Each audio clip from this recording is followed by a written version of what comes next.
نبی پاک صلی اللہ علیہ وسلم کی احادیث میں یہ ہے کہ قیامت کے دن زمین گواہی دے گی، زمین بولے گی کہ اس نے یہاں یہ نیکی کی ہے، اس نے یہاں یہ بدی کی ہے، اس نے یہ یہاں خرابی کی ہے، اس نے یہ اچھائی کی ہے۔ قیامت کے دن زمین گواہی دے گی۔ تو میں سادگی سے یہ کہنا چاہتا ہوں کہ جو خدا کا گھر ہے جہاں ہر وقت اللہ کی رحمت برستی ہے، جب بندہ یہاں کے بیٹھتا ہے تو کیسے اس کا جسم اور روح متاثر نہیں ہوتی۔ اسی لیے 1400 سال پہلے سرکار نے فرمایا کہ جب بندہ مسجد کے اندر آتا ہے اور مسجد کے اندر بیٹھ کے کوئی گناہ نہیں کرتا، نہ کوئی نیکی کرتا ہے، نہ وہ پڑھتا ہے، نہ کوئی ایسا عمل کرتا ہے، لیکن اس کے ہر سانس کے بدلے فرشتہ ایک نیکی لکھتا ہے۔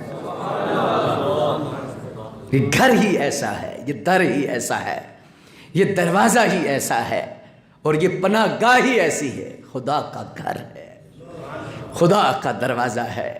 کسی کی کوٹھی میں آ جاؤ تو وہ کوٹھی والا جتنے قد کاٹ کا ہوگا اتنی وہ اس بندے کی حفاظت کرنا جانتا ہوگا اور حفاظت کرے گا، اور جو رب کی پناہ میں آ جائے، رب کے گھر میں آ جائے، اللہ اکبر، تو وہ کتنی بڑی حفاظت میں آ گیا اور حصار میں آ گیا ہے۔ تو خدا کے گھروں میں صرف بیٹھنے سے ہی اللہ بہت نواز دیتا ہے، بڑی کرم نوازی فرماتا ہے، بڑی مہربانی فرماتا ہے۔ جب آپ مسجد میں تشریف لاتے ہیں تو اس جگہ سے ایک تو برکت ظاہری طور پر ملتی ہے، ایک روحانی طور پر برکت ملتی ہے۔ قرآن شریف میں جو حکم ہے فرمایا صحبت اچھی رکھو، صحبت اچھی رکھو، صحبت اچھی رکھو۔ کیوں زور دیا گیا ہے؟ اگر غور کریں گے تو صحبت ہی ایسی شے ہے جو بندے کو بندہ بھی بناتی ہے اور بندے سے جانور بھی بنا دیتی ہے۔ سوسائٹی، مجلس بندے کو اچھا بھی بناتی ہے اور بندے کو برا بھی بناتی ہے۔ یہ ایسی سوسائٹی ہے، اللہ اکبر جل شانہ۔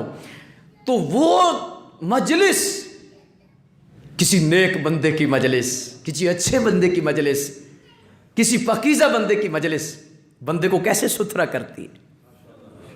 ایک عام مثال ہے کہ آپ شرابیوں کی مجلس میں بیٹھیں گے تو آپ پر کوئی نہ کوئی رنگ چڑھے گا، آپ بہت برے ہیں، لیکن کسی نیک بندے کی مجلس میں آئے ہیں، صحبت میں آئے ہیں، آہستہ آہستہ آہستہ آہستہ برائی کا رنگ ختم ہو جائے گا اور آپ پر نیکی کا رنگ غالب آ جائے گا۔ چنگے بندے دی صحبت یارو جویں دکان اتاراں، سودا بھاویں مل نہ لئیے تے ہلے اون ہزاراں۔